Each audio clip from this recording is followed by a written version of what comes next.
21 सितंबर को उत्तराखंड अधीनस्थ सेवा चयन आयोग UKSSC की परीक्षा में पेपर लीक मामले का मुख्य आरोपी खालिद गिरफ्तार किया गया। गिरफ्तारी के बाद उससे पूछताछ में कई महत्वपूर्ण जानकारियां सामने आईं। SP देहात जया बलूनी ने बताया कि खालिद पहले भी UKSSC की परीक्षा दे चुका था, लेकिन कम अंकों के कारण वह क्वालिफाई नहीं कर पाया। इसी असफलता के कारण उसने पेपर लीक की साजिश रची। जानकारी के अनुसार खालिद ने परीक्षा के दिन से पहले मोबाइल फोन परीक्षा केंद्र में छुपा दिया।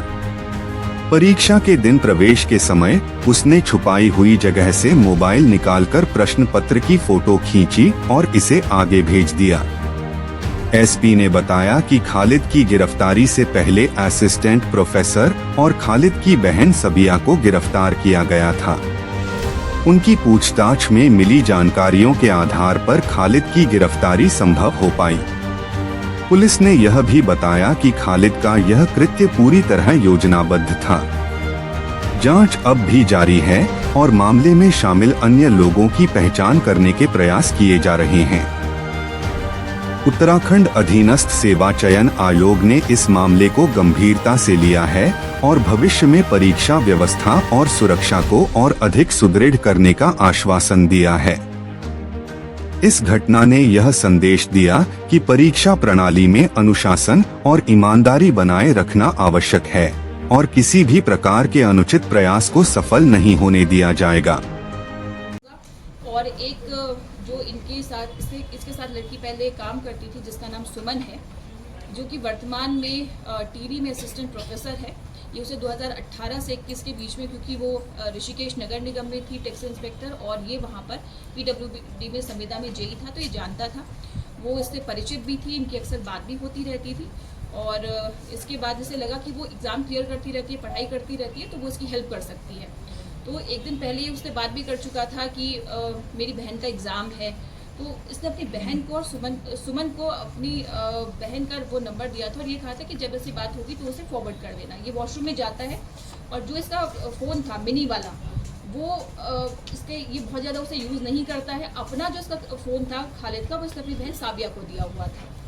साबिया के पास जैसे ही वो नंबर आता है 11:30 बजे वो क्लिक आती है 11:35 पर, वो सुमन के नंबर पर फॉरवर्ड कर देती है। सुमन, जिसको पहले से ये पता था कि मेरे पास ये कोई भेजेगा 11:30 के आसपास, शायद इसका कोई अभी तक जो हमें पता चला है उसका ये कहना है कि मुझे लगता था कि शायद उसका कोई टेस्ट सीरीज वगैरह होगी, इसे एग्जाम के बारे में जानकारी नहीं थी। तो वो 11:35 पर जब उसके पास वो 3 पृष्ठों के आते हैं प्रश्न, तो वो उनका उत्तर बनाकर 11:45 पर वापस उसी नंबर पर, जो खालिद का नंबर साबिया के पास था, उसको भेज देती है और साबिया उसको भेज देती है खालिद को, जो कि अपना मिनी फ़ोन लेकर वहाँ पर गया हुआ था।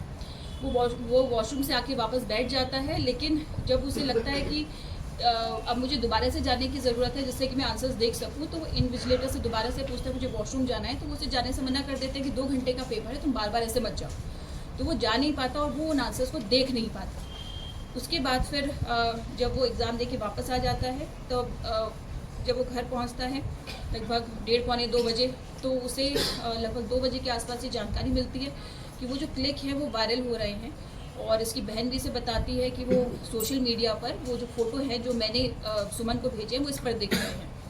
तो साबिया जब उसे ये बात बताती है, तो साबिया और वो दोनों ये प्लान बनाते हैं कि अब तुम यहाँ से निकल जाओ। साबिया उसे वो जो मिनी फ़ोन का चार्जर है वो और वो जो पेन ब्लू कलर का उसमें दिख रहा है, वो एक पॉलीथीन में डालकर दे देती है और ये निकल जाता है। निकलने के बाद ये वहाँ पर जाता है, दिल्ली की बस में बैठता है और दिल्ली से फिर ये आसाम अवध एक्सप्रेस से लखनऊ के लिए निकल जाता है।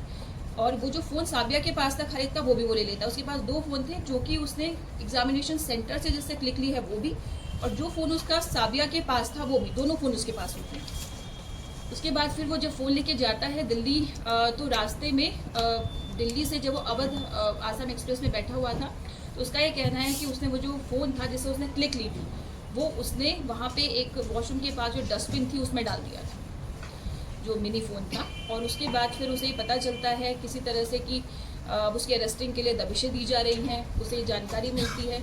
तो उसके बाद फिर ये वापस आने की तैयारी करता है और ये दून एक्सप्रेस में बैठकर वापस आ जाता है और ये कोशिश कर रहा था अपने को छिपाने की भी, सरेंडर का भी प्रयास कर रहा था, लेकिन इसे कुछ संपर्क में जैसे ये हमारी टीमें लगातार दबिश दे ही रही थी, तो ज्वाइंट टीम जो है हरिद्वार और देहरादून की, उसने इसे अरेस्ट किया और पूछताछ में इसने सारी बातें बताई हैं।